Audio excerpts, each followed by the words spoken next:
আজকে আপনাদের ভাই এরকম একটা মজার খাবার বানাইছে যে কি বলবো। আমি কখনো খাই নাই, অবশ্যই খাবারটা আপনারা খাইছেন কিনা জানি না, কিন্তু আমি খাই নাই। তো মজার খাবারটা কি, আমার মনে হয় আপনারাও খান নাই। তো চলেন শেয়ার করি আজকে আপনাদের সাথে। ভাবলাম আমি একা কেন খাবো, আপনাদের সাথেও শেয়ার করি। তাই যাই হোক, আপনাদের ভাইয়া পেঁয়াজ টেয়াজ কাটা শেষ। এখন মনে করেন ব্লেন্ডার করতেছে ডাউলটা ব্লেন্ডার করা হয়ে গেলে তারপরে তো পেঁয়াজও ভাজা শুরু করে দিয়েছে। আর অন্য চুলায় বুট ভাজতেছে। মানে আপনাদের ভাইয়া ভিডিও করা পছন্দ করে না, কিন্তু তারপর আমি ভিডিও করতেছি। সে মনে করেন অনেকটাই রাগ, এই জন্য ওই চুলাটা ভালো করে মানে ক্যামেরা বসাতে পারি নাই। যাই হোক, দুঃখিত তার জন্য। তো দেখেন কি সুন্দর দুই চুলায় রান্না করতেছে মেয়ে মানুষের মতো, মানে যে কি বলবো। সারাদিন রাত খেটে এসেও তাও আমাদের জন্য দেখেন কি কষ্টটা করতেছে বেচারা। কারণ আমার দুইটা বাচ্চা, আমি রান্নাঘরে সময় দিতে পারি না তার জন্য। আর তাকে বলছে আমার মানে ইফতার সব লাগবে বানানোর জন্য, কিন্তু এই কদিন পুরো সপ্তাহ আমরা মনে করেন ইফতার করছি অনেক কষ্টে। কারণ আপনাদের ভাইয়া রোজার থেকে সারাদিন টায়ার্ড হয়ে যেত, আমিও মানে অতটা শরীর চলতো না, তার জন্য আর অত সব বানাতাম না। প্রথম রোজার দিনে বানাইছিলাম, পরে আর বানাই নাই।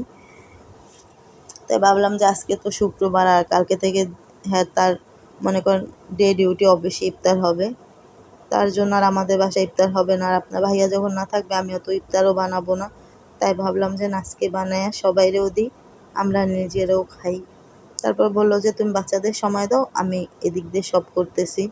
মানে বুঝেন, সে সারাদিন অফিস থেকে খাইটে আসার পরও আমাকে কত বড় একটা কথা বলছে যে সে নিজে করবে, আমার করতে দেবে না কোনো কাজই। ভাবেন কতটা ভাগ্যবান আমি। যাই হোক, এ তো সব ভাজা হয়ে গেল। এখন দিয়ে দিচ্ছি আলুর চপ। আলুর চপটা ভাজা হয়ে গেলেই দেখবেন ওই মজার জিনিসটা কি, মানে এতটা পরিমাণ যে টেস্ট। সে রান্না করার পরে বলতেছে খেয়ে দেখো।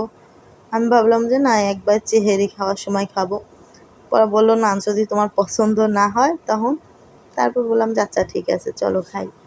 তারপর খেয়ে দেখি যে এত পরিমাণ যে টেস্ট, যা কি বলবো। তো এই তো মুরগির মাংস ভাজে নিল। এই যে এখন দেখবেন মজার খাবারটা কি।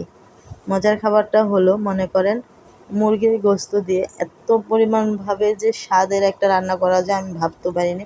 এটা কি জানেন? Tomato sauce. কিন্তু মানে টমেটো সস বলতে কি, কাঁচা টমেটো ব্লেন্ডার করে নিছে। আর এর সাথে কি কি মিক্স করছে সেটা তো দেখতেই পারবেন ভিডিওর মাধ্যমে, কারণ আমি ছিলাম না তার জন্য জানি না। কিন্তু খাবারটা এত পরিমাণ যে টেস্ট হয়েছে যে কি বলবো। মনে করেন অতটা ঝালও হয় নাই, অতটা মানে এত স্বাদ হয়েছে যে কি বলবো, বলার বাইরে, বলার কিছু নেই। কারণ সে সব রান্না জানে। প্রায় সময় এরকম রান্না করে খাওয়াইতো আমাকে, যে আমার খুব পছন্দ হতো, কিন্তু এই রান্নাটা কখনো করে খাওয়া নাই। তাই আজকে আমার কাছে খুব ভালো লাগছে। আপনাদের কাছে কেমন লাগছে অবশ্যই কমেন্টে জানাবেন। যাই হোক, ফুল ভিডিওটা দেখার জন্য ধন্যবাদ। আর আমার পাশে সবসময় থাকবেন। আসসালামু আলাইকুম, সবাই ভালো থাকবেন আশা করি। তো আমার রান্না শেষ। ধন্যবাদ সবাইকে।